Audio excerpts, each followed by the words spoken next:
Okay, so let me get situated. I don't got my same office chair, so it's like I'm using a chair that's usually in my kitchen right for now. But yeah, so it is still Wednesday, still October 2nd, still October 2nd, 2024, and it is 6:14 p.m. right now. I only have a couple of minutes. Yep, I only got a couple of minutes to do this check-in because I'm supposed to be meeting my friends at this bar called the Black Salt in Hamtramck. They're screening Practical Magic. So it's a 1998 film starring Sandra Bullock and Nicole Kidman. It's one of my favorite witchy movies ever. I actually had a movie night at my crib maybe 2 years ago and watched this movie with my friends. So I'm really excited to see it again. And what else was I gonna say? What else was I gonna say? I wanted to check in and talk about what projects I got going on right now, man. I got so many nice projects going on, and I mean, I've done so many exciting projects since the last time that I recorded, but I ain't got the time to go into all of these right now. Maybe that'll be the next episode. I don't know. But yeah, today went nothing like how I thought it was gonna go. I did wind up going for a jog. I worked out a little bit at home and watched a comfort show, and I made lunch. I did have to run out. I wound up selling some shit on Facebook Marketplace. Facebook Marketplace, if y'all ever need some money and y'all just got shit laying around in the house that y'all never use anyway, I feel like Facebook Marketplace is great. So, especially for people who, like me, who freelancing and shit, and sometimes, you just need some money on the side. So, yeah, I was partially broke this morning, and now I'm not as broke right now. So grateful for that, for sure. And I'm thinking that, I don't know, I guess I'm trying to figure out how I want to proceed with this YouTube channel, because it's been so fucking long since I recorded my first episode. And at first I thought that I was gonna go into the year, and because I became a full-time creative. I quit my last job that I had in December, and then I decided, you know what, I'm not looking for another job. I'm going full-time at the beginning of January this year. So that's why it's easy for me to keep the days in order, because it's literally on the 365th day of this year will be the 365th day that I'm official full-time creative. So I'm thinking that since it's been so many days in between time, I'ma just have to look back and reflect and show y'all what the year looks like, because it's just so different for me now. Originally I thought that I was gonna be okay, full-time creative, day 1, day 2, day 3, and take y'all through the process like that. But I guess I was too busy going through the process and actually being present in the process to even vlog as much as I thought that I was gonna do. I did a couple of entries, but they weren't very intentional. They were more like the entries that I used to do before I thought that I was gonna have a YouTube channel, which is where I would just kind of reflect, like I said, and just introspect and give myself something to watch a little bit later. So it's almost like my way of journaling, but in visual form, if that makes sense. So, well, video diary, duh. Okay, my bad. I'm feeling a little goofy right now. I'm feeling a little goofy right now. I feel loose. I feel good. I just got out the shower. I'm smelling good. Chanel. I'm just it's just feeling good. Okay, here come one of my cats. If y'all hear a little bell dinging or something like that, then it's Qatar. So ignore it. But yeah, I feel like I have learned so much this year, and I have so much to share. And sometimes, it just gets super overwhelming, and I have so much footage from all the different projects that I've been working on and different events that I've been shooting, and I'm just I literally don't know where to start. So I guess tonight, after I do my ritual, actually, you know what? I might record my ritual for the solar eclipse. I was thinking about, like, you know, I ain't even gonna walk y'all through that. I'm gonna just walk y'all through it when I'm actually doing it later. But I don't know, I'm just feeling really grateful. I am feeling full. I'm feeling like just excited. Like, I can't wait to see what this month is gonna hold. I don't know what the fuck I'm feeling in my body about this month, but like, I just feel like something good is gonna happen. Something really good. And I don't know, maybe it already has. Who knows? Who knows? But let's see.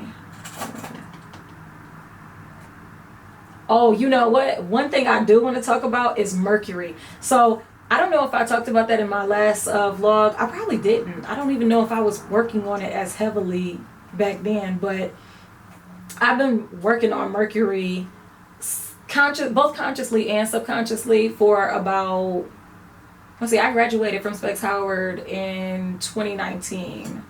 So, no, 2018, right before the pandemic. So I've been working on it subconsciously since like 2018. That's crazy. That is so fucking crazy. But I just, like, a couple of weeks ago, I finished the script. So, this is a reminder. What about Alexa? Prepare for practical magic at the Black Salt. Alexa, stop. My bad. Yeah, so I actually do have to go in a second. She right. I'm glad I got her to be on my ass, because I don't know what the fuck I'd be doing out here. But yeah, I just finished my script, so that is probably the most exciting project that I'm working on right now, and that is the project that's most aligned with my ultimate direction. Okay, my ultimate goal is to be filmmaker, producer, director, and like be known for that. I've already claimed that that's what I am. That's what I've been doing. So my bad if y'all hear the ice cream truck outside. I actually stay next to a fucking freeway. It be a lot of shit going on in the parking lot, so I can't control the world outside of here. But I am so fucking excited for Mercury. Like, I can't even tell y'all. Like, see, even just looking at the script just laid out in my hands and said, like, okay, written by Ariel and Miles, like, it, I can't even tell y'all what that did for, like, my spirit. And it happened, it's crazy, because it happened right after I just went through a recent breakup. And I'm one of those people where usually I'm a person who, you know, I might change my hair color or get a tattoo or a piercing or something like that. Like, you know, just the typical shit that you do when you go through a breakup to, you know, just feel better. And I think that we do that to distance ourselves from that version of who we were when we were with the person. You know what I'm saying? I don't know what the psychology is between that, but it makes sense. And I already heard that my ex had done all of those things. Literally got a new piercing, new tattoo, all of that. So after I handled this breakup a lot differently than I usually handle breakups. I had an incident happen. Something happened where I just kind of lost myself for a second, I feel like.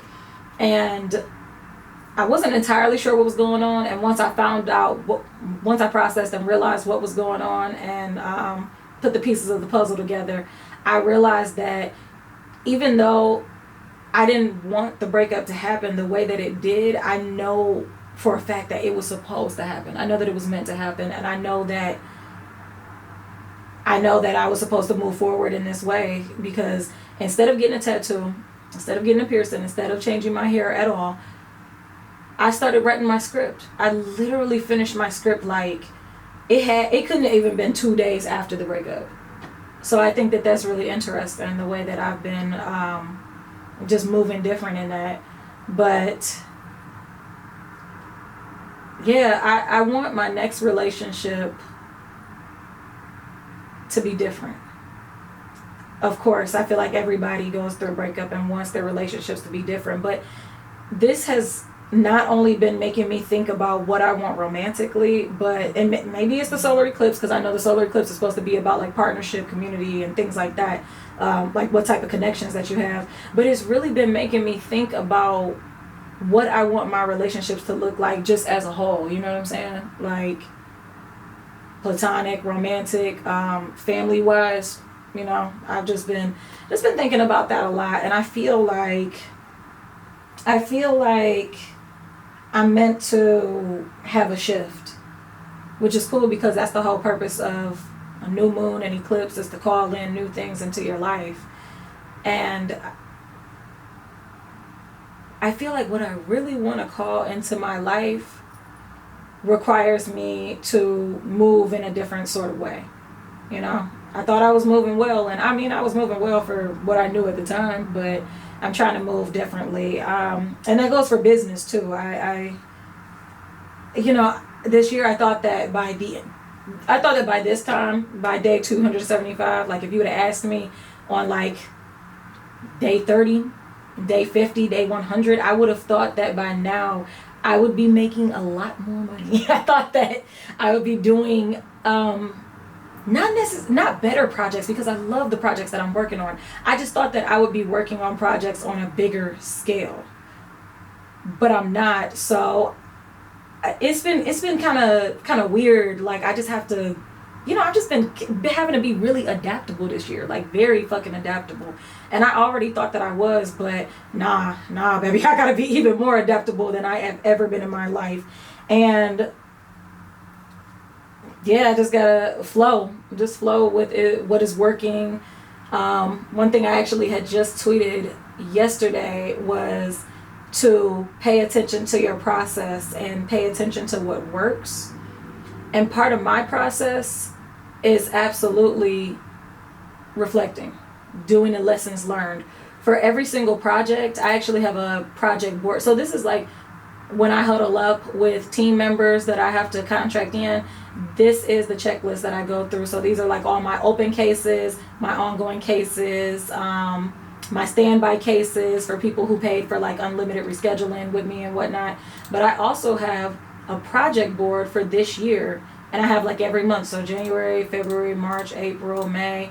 And I put at the end of every project, I put closing comments. So for me, the closing comments is like a lessons learned. So what went well, what didn't go well, how can we emphasize the good and minimize the bad for the next time that we work together? And this is also an opportunity.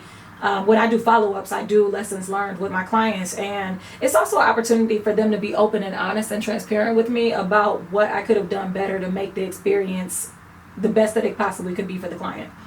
So if you are a freelancer, I definitely recommend you doing that. And it's a free follow-up, just 30 minutes, just to talk about the project, dissect, see what went well, what didn't go well, what can we do better to make it the best that it absolutely can be.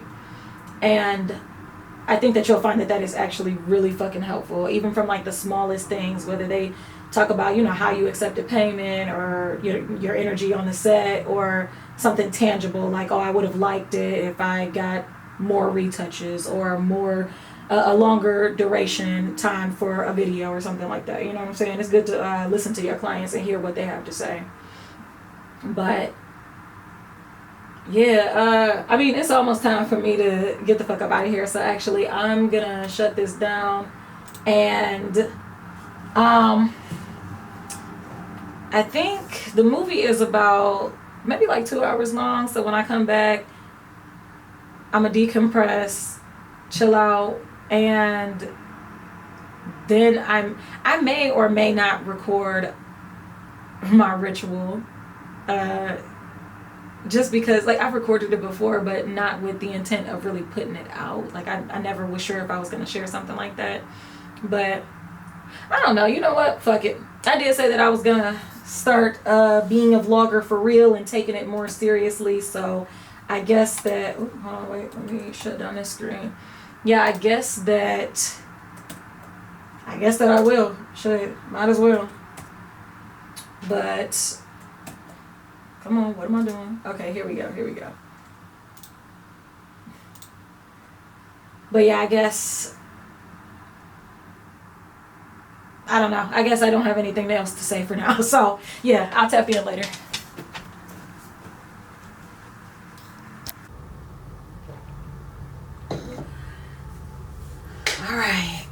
All right. So today is Thursday.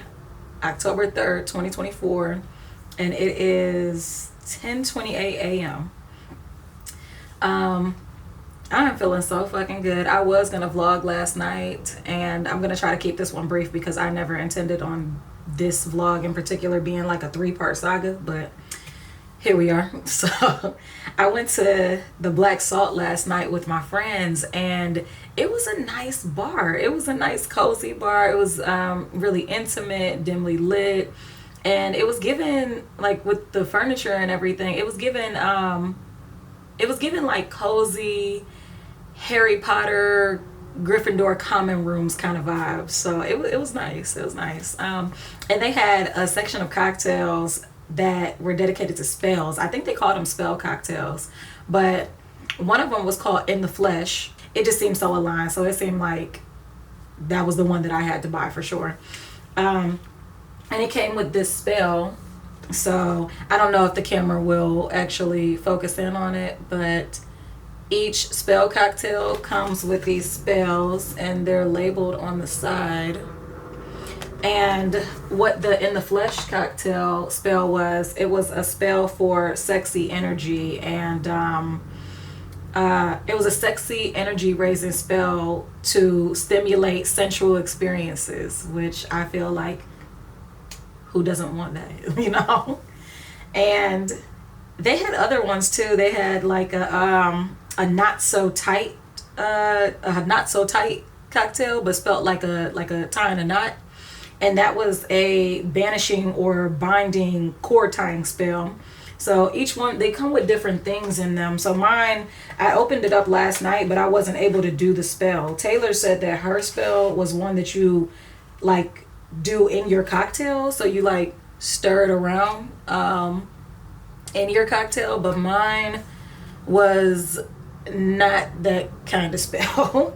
It came with a dried up piece of apple and a red ribbon and some rose powder and a crystal, which I'm not as into. Like, I am into crystals, but I'm not as knowledgeable about them as a lot of people expect me to be, just because I'm into witchy shit, you know.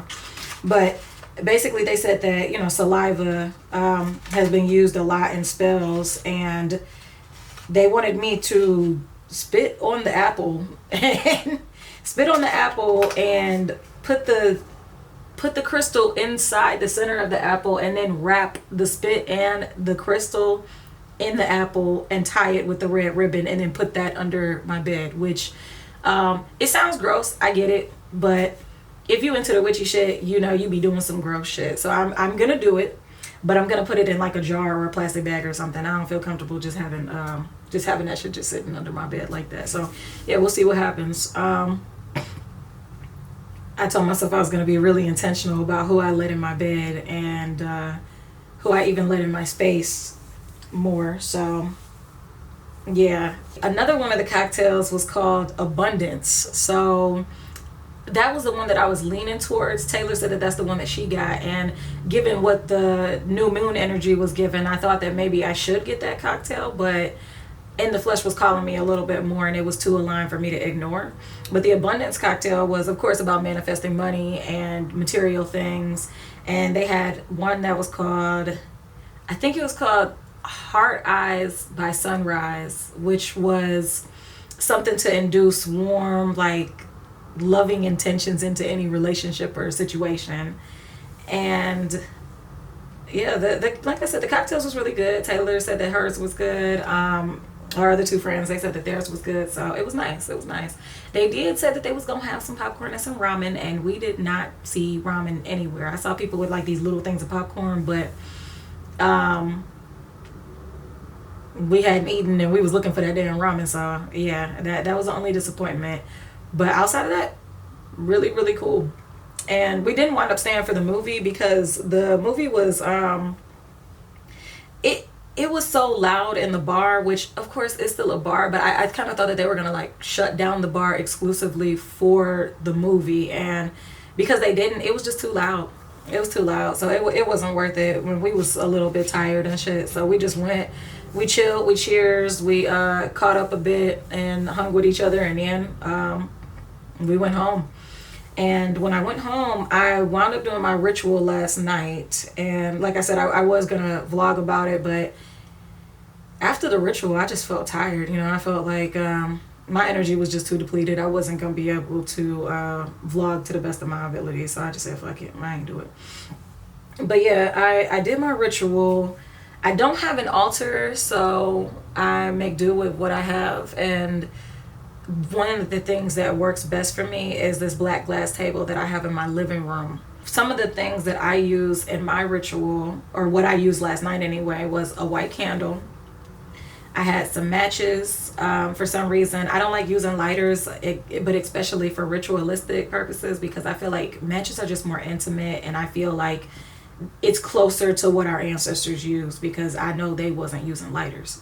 And let's see, I always have water, not only just because I was thirsty, but water is a portal. Juju, I don't know if y'all ever listened to a Little Juju podcast, but y'all should. She's fucking incredible, and I have to meet her one day. But she always says that water is a portal and water is holy. So you want to have water present when you're conducting a ritual as an offering. And then I have my little cauldron. The cauldron is what I use to burn my intentions usually, unless the pieces of paper with my intentions on them are too big. So I use my cauldron, and then I had charcoal that I got from Detroit Goddess Herb. And I also had frankincense that I got from Detroit Goddess Herb. And for those who don't know, frankincense is something that's been used in like spiritual and religious rituals for like thousands of years. It's associated with like holiness, righteousness, and communication between humans and gods.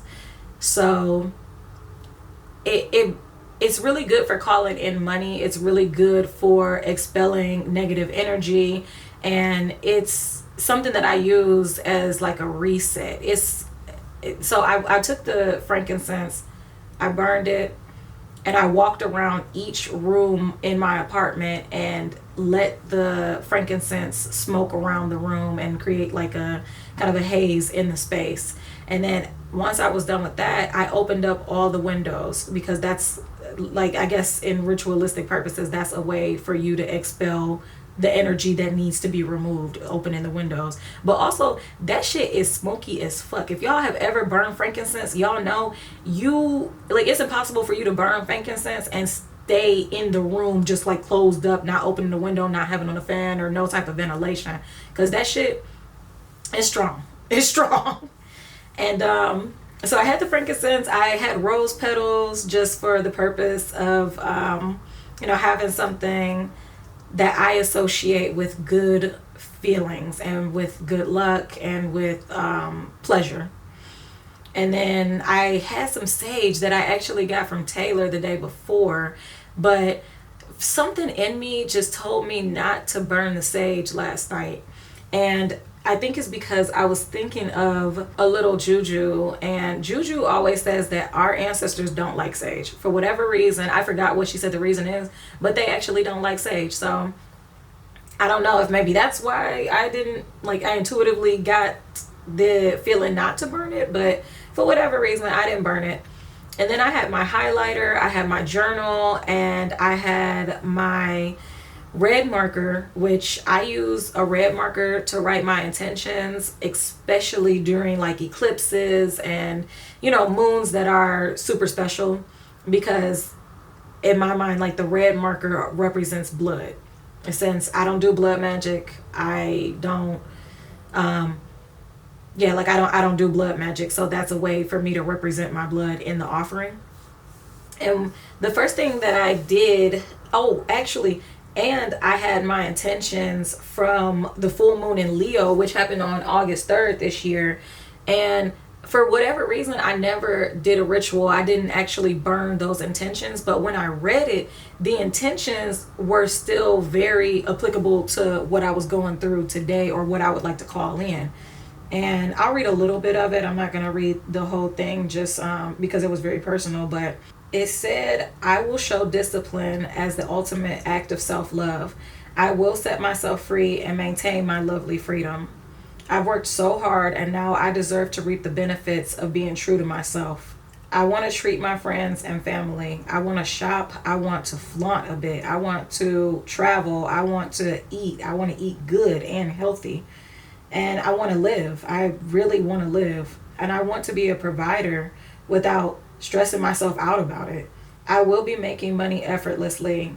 It will come to me and I will be ready when it does.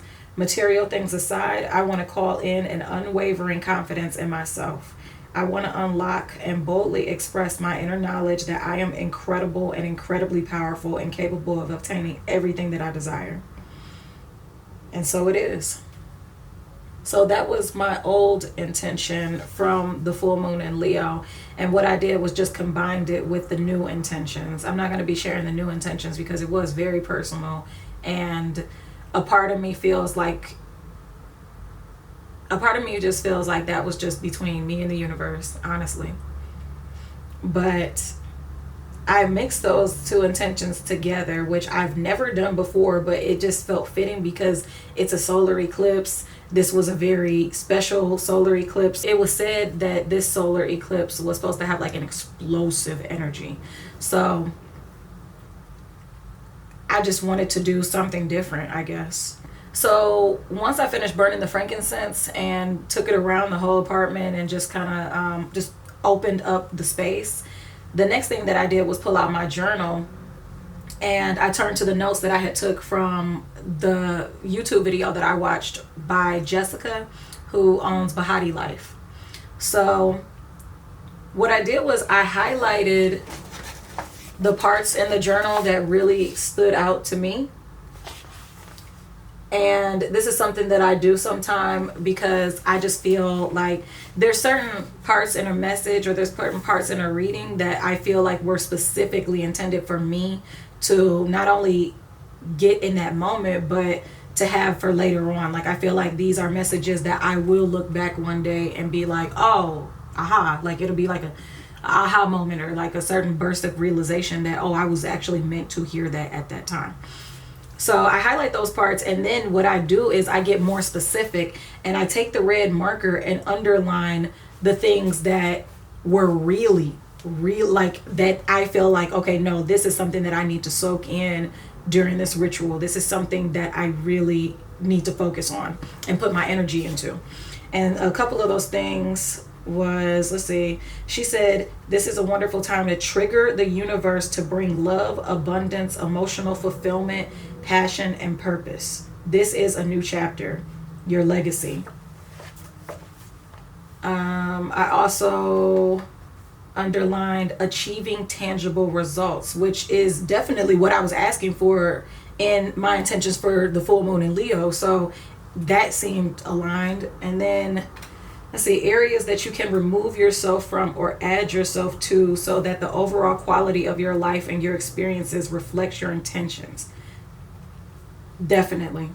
So that and connection of like-minded individuals who are equipped and ready to help. So those two parts stood out to me very specifically because I've been having these talks with my friends about just leveling up the energy that I bring into, like my friends, although, well, okay, I'm gonna just be real. My friends feel, even when they like the people that I date or the friends that I have, they always hold me accountable and just say, you know, do you honestly feel like this is your one? This is somebody who deserves all of your energy. This is somebody who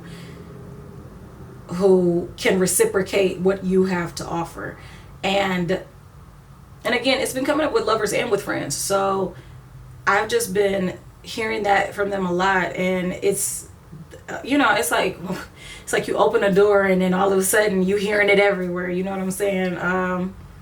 You know, you are the company that you keep. Level up your energy. Change your surroundings if you want to change. And all these messages have been kind of coming up, and it's making me feel like, oh, hold on. This is a reminder. Prepare for therapy. Oh, my bad. Alexa. I just feel like these are obviously messages that I'm supposed to receive, and that You know, I believe that if you don't learn a lesson, that you'll just keep repeating the lesson until you fully learned it. So that's something that I decided I was going to give my energy to, not only last night, but it's something that I'm going to focus on really, really distinctively moving forward. So after I highlighted the intentions and underlined the ones that really stood out to me with a red marker, I read the intentions aloud.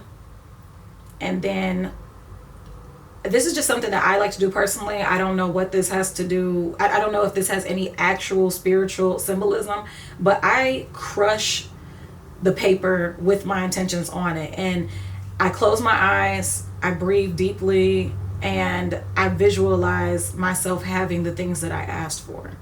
When I'm crushing my intentions, it does feel like somehow I am giving, like I'm transferring my energy into the intentions, but also it's just something for me to do while I'm visualizing. It's somewhere for me to place my energy, regardless of whether or not it does something spiritual or magical to the intentions themselves.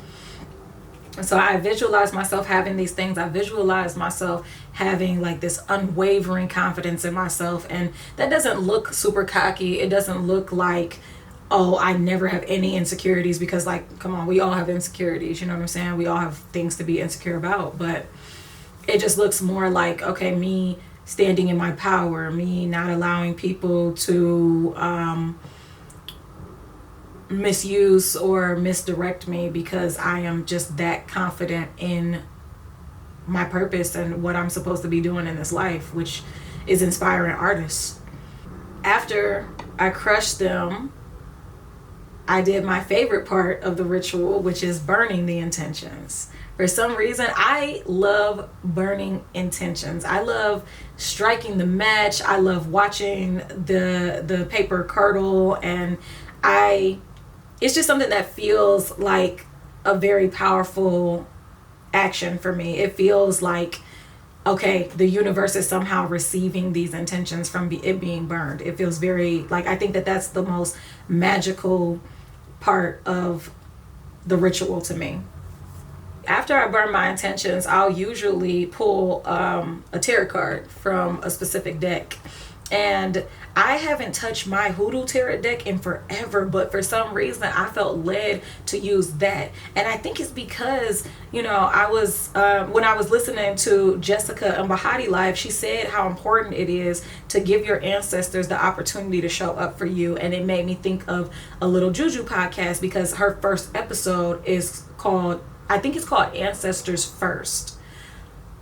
But it's about, you know, building an altar and communicating with your ancestors, and why it is so important for us to get back to that. So that is the deck that I wound up bringing with me into the living room. And I pulled 3 cards. I pulled the 5 of Knives, the 8 of Sticks, the Daughter of Baskets. And I won't get too deep into the reading, because that's just, you know, that's for me personally. But it very much so spoke to me, given the question that I asked. And the thing that I will say, what stuck out to me most, was the bottom deck energy. So this is what the Hoodoo Tarot book looks like. And again, I don't know if the camera is gonna focus on it. I don't think I turned on my autofocus or my continuous focus. But in on the cover, it has the tarot card called Dem Bones, like DEM Bones. And my bottom deck energy was Dem Bones. And I thought that shit was fucking crazy, because Dem Bones is the equivalent of the Justice card in the traditional tarot deck.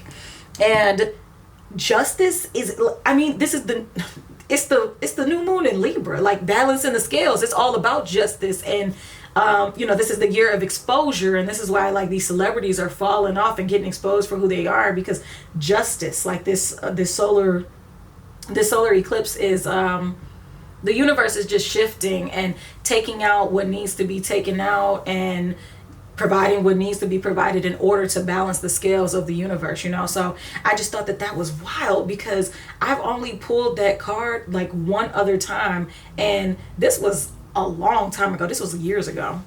So yeah, it just felt very, very aligned. So needless to say, my bad if y'all hear cars and trucks and shit. I think I mentioned that I live next to a freeway, but yeah.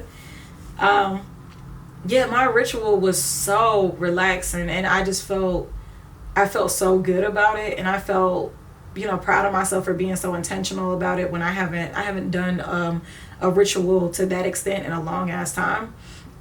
And I literally just had to sit with that energy for a second. So I sat and I kind of just, you know, held my head in my hands and just breathed and did more visualization. And then after that, I was tired. I really felt like I gave all my energy to the day prior to the ritual and then to the ritual, and I went to sleep and got some of the best sleep that I've gotten in a long time. And yeah, so here we are. Next episode, I'm gonna get into the projects that I got going on and kind of dive into those more deeply, because I think that it's important for creatives to know about what's possible and what the process for those projects really looks like. So I'll keep y'all updated on that. Ritual aside, one thing I did want to talk about was this new art project that I have going on, or this new art exhibition that I have going on. It's called We've Been Here. So We've Been Here is a new free quarterly art exhibition that's curated by myself and my friend Brian Drake, who goes by The Exorcist. And it's a way for us to defy the gentrification that's been happening by honoring native Detroit artists. Like I said, it's going to be free, it's going to be quarterly, and it's going to take place at Swords in the Plowshare Peace Gallery Swords in the Plowshare Peace Center and Art Gallery, which is in downtown Detroit. It's right across from the Fillmore Theater. And we have free parking in the back. All you have to do is just go. It's behind the church that's right next door to Swords. And if you go behind and you just say, hey, I'm here for Swords, then they'll let you in for free as long as we have an event going on that day. So we just recently had our opening reception for We've Been Here, and it went great. We had a lot of amazing artists come out. The turnout was great. The quality of the artists that came were great. The gift shop got a lot of good sales. It was incredible. It was a really, really good night. And it was the same night as Easter Market After Dark. So while my co-curator was a little bit worried about that, I wasn't as worried, because I knew Easter Market After Dark is, you know, it happened a lot later, and it ended a lot later. So I knew that people could just roll through here and then go to Easter Market After Dark, especially because it was only like 6 minutes away from Easter Market. So yeah, and that's exactly what happened. Everybody started filtering out around like 9 o'clock.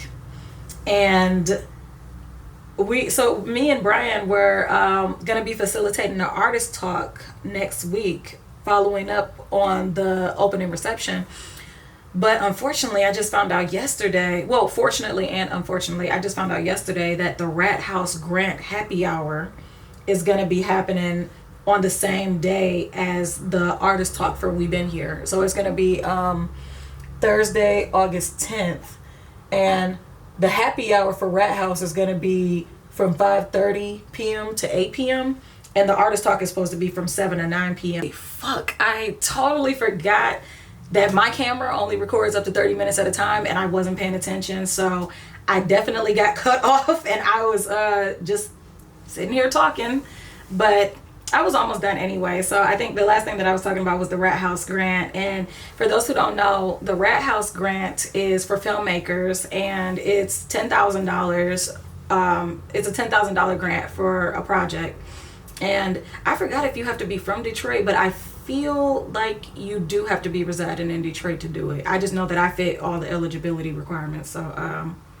So unfortunately, I won't be able to go to the artist talk, or I may not be able to go to the artist talk. I'm not going to claim that, because maybe I might get a ride. But because I don't have my bike right now, it's still in the shop getting a new tire. And my e-bike is how I get around everywhere. And it's fast enough to where if both of the events are like close to downtown, which they are, I could have shot from one to the other and made it in time for the artist talk. But unfortunately, that's not an option right now. So I don't think that I will be able to make it to the artist talk. And when I was telling Brian, he was saying that he was, he just said that, I got to do what I got to do. But he was disappointed. And he said that he felt like the artists were going to be disappointed because they really wanted me to show up. And when I was at Black Salt, I was telling my friends that, and Tayler was just like, I mean, why wouldn't they want you to show up, And I'm like, I get it, I'm the co-curator, I understand, but I didn't think that they would be that eager for me to show up. Like Brian was saying that, they was really looking forward, they really wanted you to be there and da-da-da, and I'm like, damn, why? Like I didn't have that much energy during the opening reception, so I felt like I didn't make that much of an impression. I wasn't aware of the impact that I was making by being present. I just didn't think that I had did that. But he said that, well, a lot of people came because I had shared the flyer, because he was asking people like, oh, how'd you hear about it and everything. So that part I understand, but I didn't think it was going to be that big of a deal if I couldn't make it. And when I told Tayler that, Tayler was just like, duh, you a full-time creative, they're artists, and they're like praying to do what you do. And I'm just like, okay, that makes sense. I get it. I get a lot of clients that are either in the process of quitting their job to be full-time, or they hope to one day aim to make that leap. So I get that. My whole purpose in life is to inspire artists, so I do genuinely understand that how that can be impactful. Like seeing me live my life the way that I live can be impactful.